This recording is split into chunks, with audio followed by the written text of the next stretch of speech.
Hi everyone.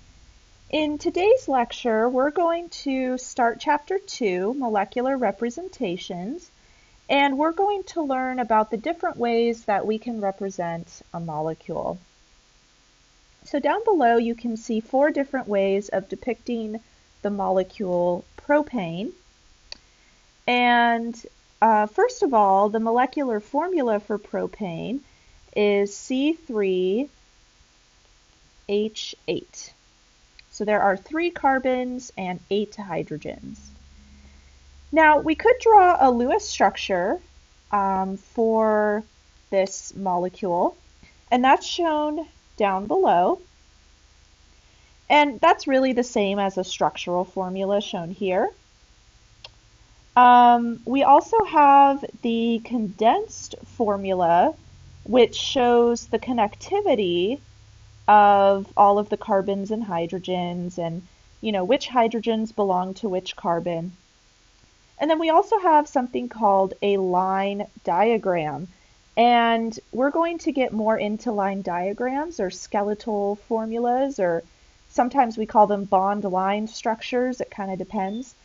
But let's briefly go over each of the different types of molecular representations. Oh, I meant to change my ink color. There we go. All right, so the molecular formula, let's start there, and let's choose a molecule with 8 carbons, 8 hydrogens, and 1 oxygen. Okay, so we have some information here. We have 8 carbons, 8 hydrogens, and 1 oxygen.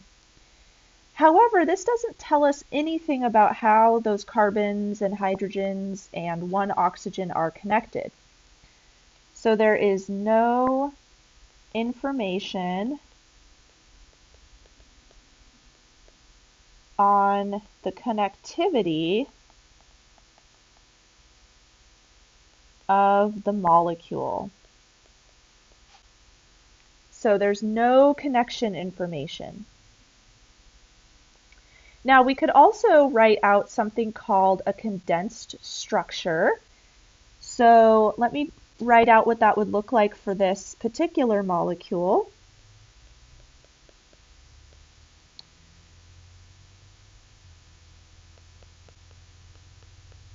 Okay, so the way I drew this here, or wrote this out, shows that we have 2 CH3 groups, so 2 CH3 groups connected to this carbon in the center.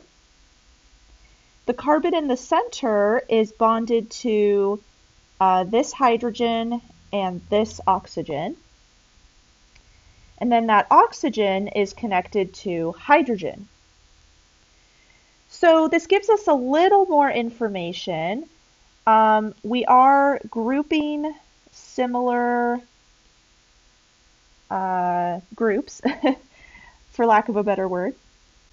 So we group similarities. So for instance, we showed those CH3 groups as being kind of together or connected to the same carbon. And then additionally, this condensed structure tells us the connectivity.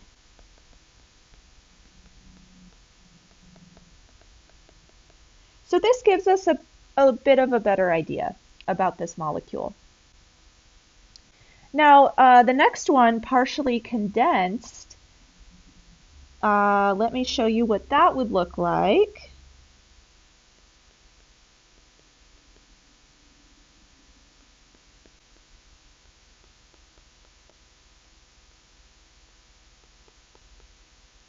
All right, so the partially condensed version of this molecule shows that connectivity through bonds. So this shows bonding. And then you can also abbreviate the different groups, such as that CH3 group or the OH group. And those are called functional groups.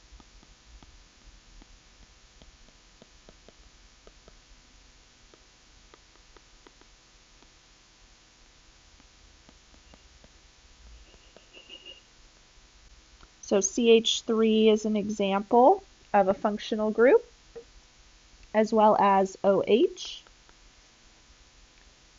And then the last type of molecular representation is a bond line structure. And in a bond line structure, we just draw lines showing any carbon-hydrogen bonds, and then if we have a different functional group without carbon, we'll represent that separately.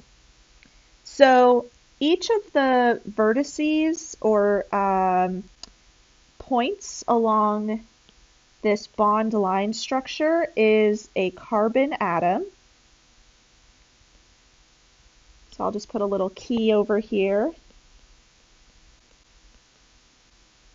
And then we're just going to assume that the other bonds on those carbons are hydrogen.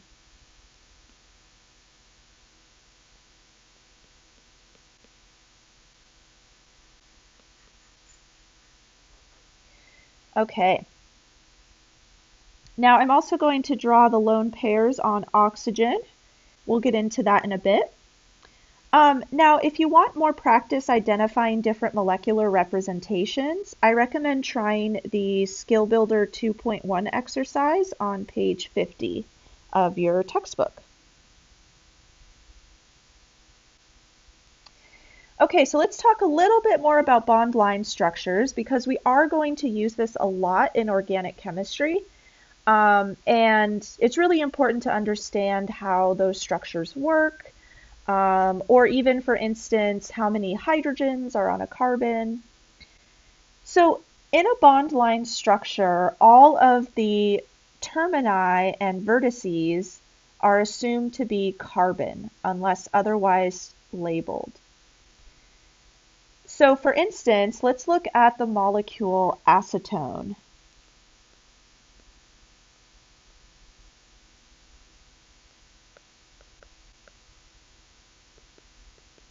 So this is the bond line structure for acetone, and you'll notice that we just have a bunch of lines and then oxygen. So the single lines are single bonds, the double lines are double bonds, similar to a Lewis structure. But again, each of these vertices, those are carbon atoms, or they're assumed to be carbon atoms. Now, all of the carbon-hydrogen bonds are assumed and not always drawn, but sometimes we might draw them if we want to indicate where the hydrogens are on a molecule.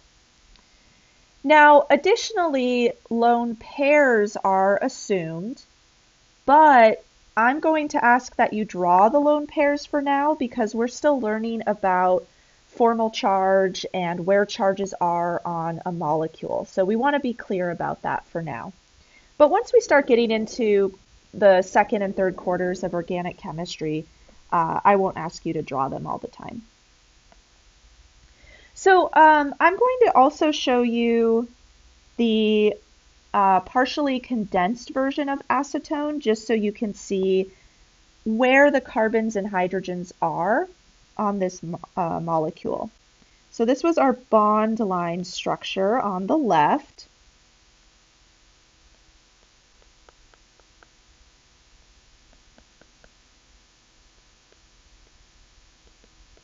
And that is our same molecule on the right, but this is the partially condensed representation. Oh, I was starting to write representation. It's hard to write and talk.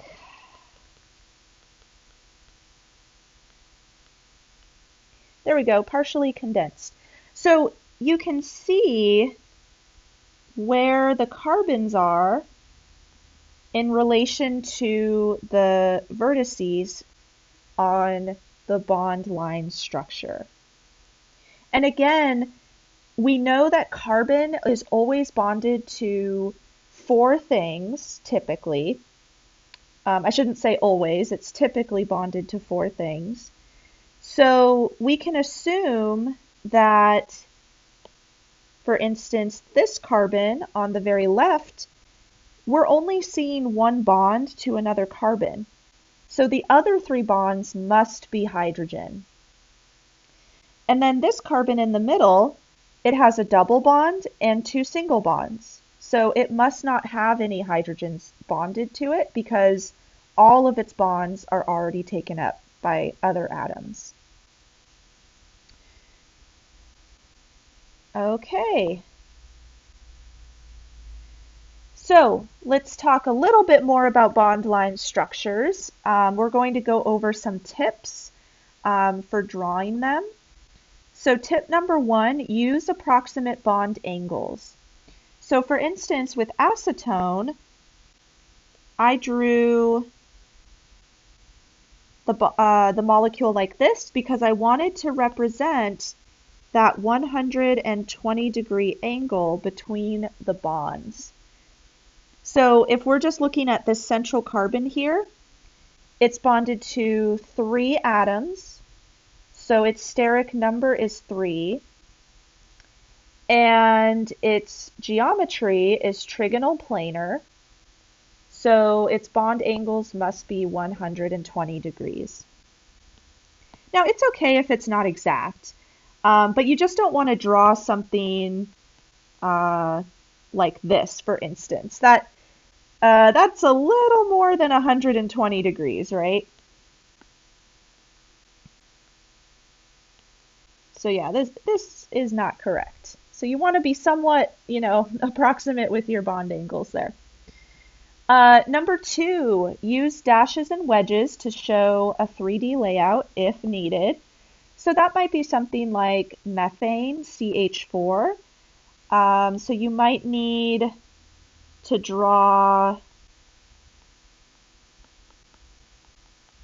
the geometry here.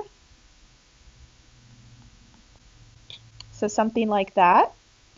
But with the bond line structure, it's probably going to be something more complicated than that because we might have more carbons and hydrogens. So you might actually end up with something, let's see, like that, where all of the different ends or vertices are a carbon. So the center is a carbon, this is a carbon, this is a carbon, that's a carbon, and that's a carbon. So there's, 5 carbons there, and they're each bonded to a different number of hydrogens depending on their other bonds. But you might need to indicate that there are different angles going on there. So number 3, and let me just draw an arrow kind of showing that there. So number 3, always include formal charges. So for instance, let's say we have a molecule that looks like this. Now, normally we would assume that the central carbon has a hydrogen bonded to it because that central carbon is bonded to 2 other carbons and 1 oxygen. And that means its 4th bond must be hydrogen because we're just going to always assume there's a hydrogen if it's not shown. So that is an assumed hydrogen there. It's invisible. Now, that's going to be different from this molecule.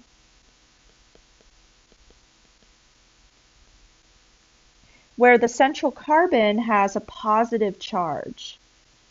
And if that central carbon has a positive charge, then that means it's missing a hydrogen.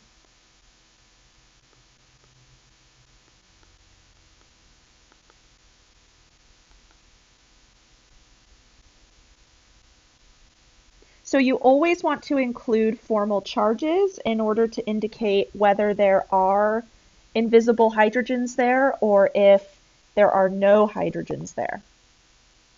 So just a tip for these bond line structures. And then number 4, draw lone pairs to avoid confusion, at least for now.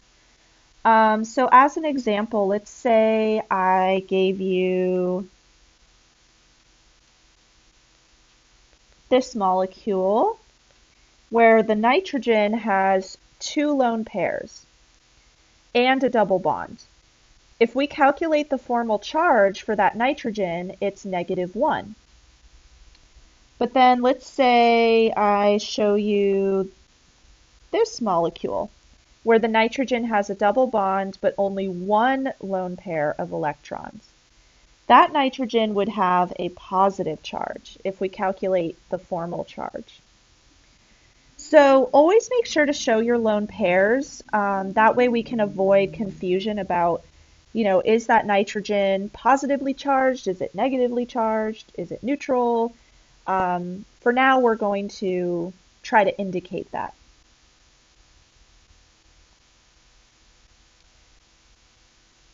Okay, so let's practice. So I'm going to give you 3 different partially condensed or condensed representations, and then you're going to try to draw the bond line structure. Okay, so let's start with this first one.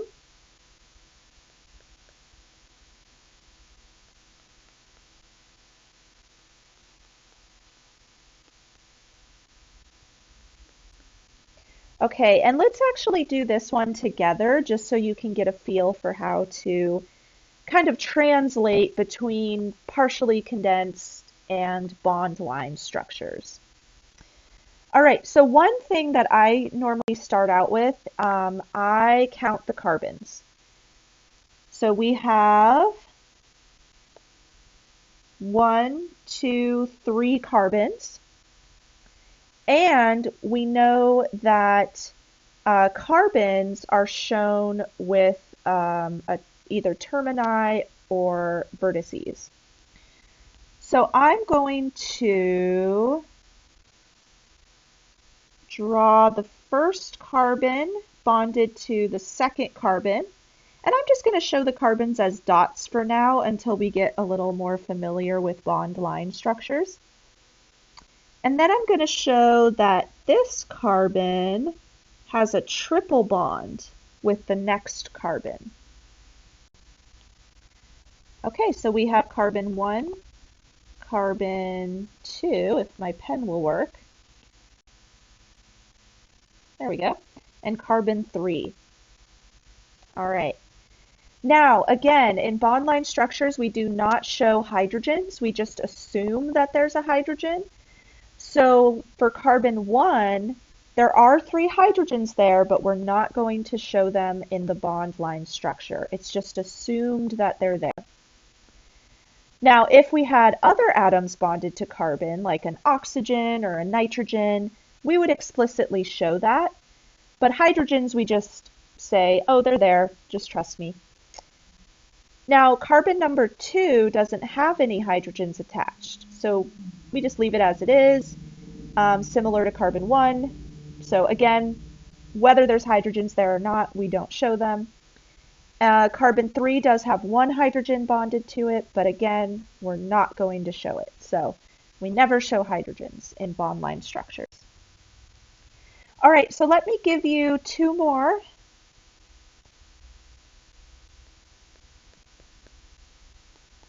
Okay, there's your second one. And then I'm going to give you a challenging one for the last one. Make it a little interesting here.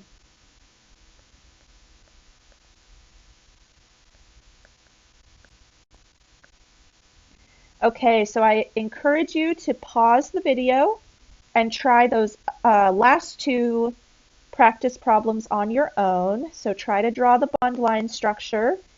And then when you're ready to check your answer, you can unpause the video and we'll go over them together.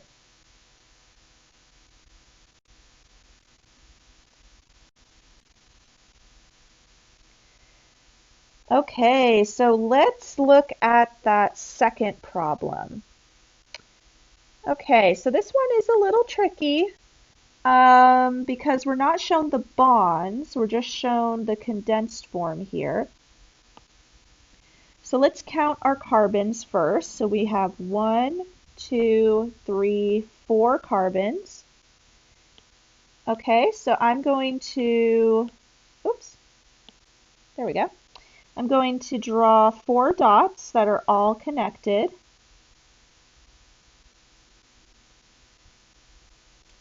Okay, and let's see.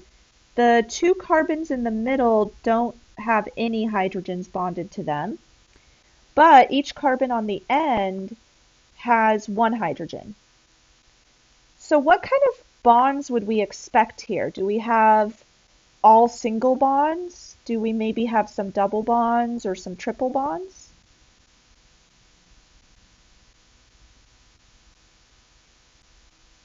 So the end of this molecule here is very similar to what we saw above, right? So if a carbon is bonded to one other carbon and a hydrogen, it likely has a triple bond with that other carbon. Okay, so let's show that. So the carbon on the end has a triple bond. Oh, and let me label these carbons so we can keep track. So we can also say that carbons 3 and 4 have a triple bond between them. What about carbons 1 and 2? What type of bond is between those? Also a triple bond. So this carbon, number 1, looks very similar to carbon number 4. So there must also be a triple bond from carbon 1 to carbon 2. What about between carbons 2 and 3? Is that a single bond, a double bond, or a triple bond?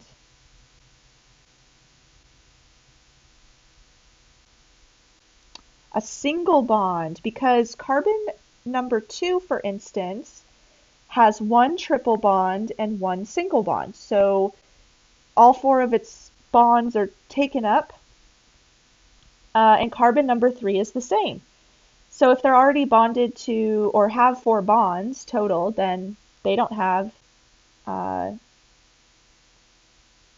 any hydrogens, but also they just have a single bond between them. Now, this last problem where we have CH3, CH2, parentheses 3, CCCCH2OH. This one's tricky. So I think I'm going to use a slightly different numbering scheme here. So I am going to number these 4 carbons in the middle and draw 4 dots to start. That might be the easiest thing to do. Okay. Now it looks like the carbon on the end, carbon number 4, has 2 hydrogens and an OH group bonded to it. Now remember, we're not going to show those hydrogens in the bond line structure. So all we'll do is show that it's bonded to an OH group, and we'll just assume that it also has 2 hydrogens bonded. All right, so let's label these carbons. And carbon number 4, we said, has an OH group on it. Now I'm going to draw this at an angle because carbon number 4 is bonded to 4 other atoms. So it's bonded to this hydrogen and another hydrogen, this oxygen, and carbon number 3. So because it has 4 bonded atoms, what geometry would that be? Tetrahedral. So what are the bond angles for a tetrahedral molecule? 109.5 degrees, right? So if we did draw those hydrogens on carbon number 4, they would kind of look something like this, right? Similar to our methane molecule that we've seen previously. But again, on a bond line structure, we don't show those hydrogens. So we just leave that blank there, but we still want to show that bond angle. Okay, and let me relabel that carbon there. So now let's look at carbon 1. What is carbon 1 bonded to? So it looks like carbon 1 is bonded to this carbon, carbon 2, and then it's bonded to 3 of these groups here that I'm highlighting.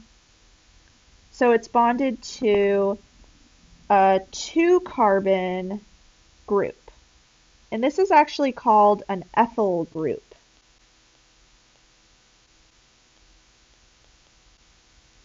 So let's number those carbons separately. Okay, so that means carbon 1 is bonded to a 2-carbon group here. Okay, but then it's bonded to 3 of those. So I'm going to draw another one coming up here, and then another one coming down below. And you could also show a wedge and a dash, since that carbon 1 is bonded to 4 groups total. That's fine. Or actually, maybe this would look better if I drew a dash back here. I don't know. Either way, it's fine. All right, so those are our 2-carbon groups. So we've got 1, 2, 1, 2, 1, 2. And you don't have to label the carbons with numbers if you're more of a visual person and you just kind of can see it, that's fine. I tend to label them just to kind of see it all laid out and see where the connections are. Okay, so let's go through and make sure that we have the appropriate bonds between each of these carbons. So let's look at the red labeled carbons in the ethyl group. So will carbon 1 and 2 have a single bond, a double bond, or a triple bond?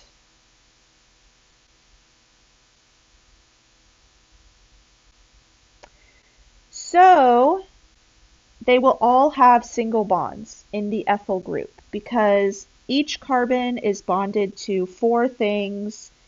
So the single bond is the only option.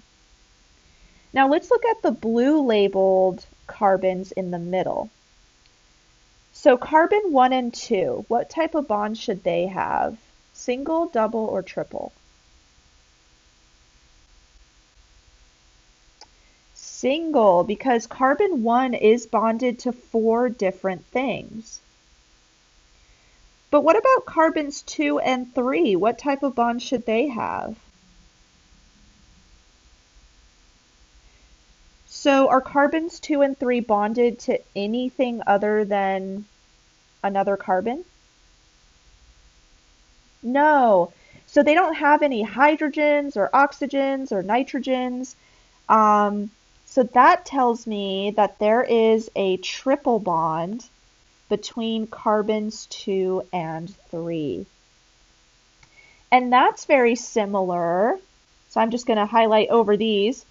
That's very similar to this situation up above, where we had just 2 carbons in the middle, and they were only bonded to other carbons, and they didn't have any hydrogens or oxygens or nitrogens or anything. So again, that tells me I have a triple bond there. Now what about carbons 3 and 4? What type of bond should they have? A single bond, because now we can see that carbon 3 is bonded to 4 things, or at least it has 4 bonds, and carbon 4 is bonded to 4 other atoms. So 2 hydrogens, an oxygen, and another carbon. Okay. So hopefully that helped a little bit with seeing how you can represent molecules. Again, we're going to use bond line structures most often in organic chemistry. We'll get more practice with bond line structures as we go forward. Let's see, did I list a skill builder? Yes. So if you want more practice with the bond line structures or translating between different representations, try the skill builder exercises 2.2 and 2.3 on pages 53 and 54 of your textbook. So that will give you a lot of practice. All right, so pod 3 is actually based more so on the chapter 1 review that we did last week. So for pod 3, I recommend going back and looking at your notes from chapter 1. And this isn't due until Sunday, October 4th by 11:59 p.m. And then you also have enough information to finish up pod 4. So this file is also on Canvas under modules, or you can use the link on the homepage calendar. And this particular pod is about bond line structures, so you'll be able to get a little more practice in with those. And the due date for this is also Sunday, October 4th. All right, so we'll end the video there, and I will see you in the next video.